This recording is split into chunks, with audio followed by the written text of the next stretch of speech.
Naniniwala ka bang ang Pilipinas ang undisputed powerhouse ng pageantry?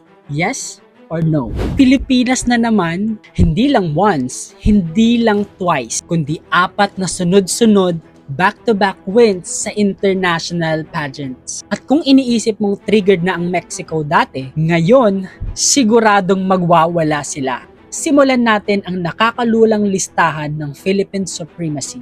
Miss Grand International 2024, CJ Opiasa, tapos sinundan agad ng Miss Grand International 2025 na si Emma Mary Tiglao. Imagine mo yun, yung iba hirap manalo kahit isang beses. Pero tayo, back-to-back, walang kahirap-hirap. Miss Environment International 2024, Sharon Robinson, tapos boom!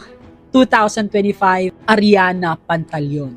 Parang environmental takeover na rin ang peg ng Pilipinas. Face of Beauty International, una si Jean Isabel Bilasano noong 2024. Tapos 2025 naman si Nikki Buenafe Cheve. And this is legit, na para bang meron na tayong season pass sa koronasyon. Miss Elite Global 2024, Jean Tumang. And this year, Francine Gabriel Tahan Langit o Tajan Langit. Pasensya na kung hindi po tama ang aking pagkasabi. Please correct me if I'm wrong. Sa 4 na back-to-back nating ito, paano mo palalabanan yan? Para tayong naglalaba. Puro back-to-back. At ito ang mas masakit sa kalaban. Hindi siya tsamba.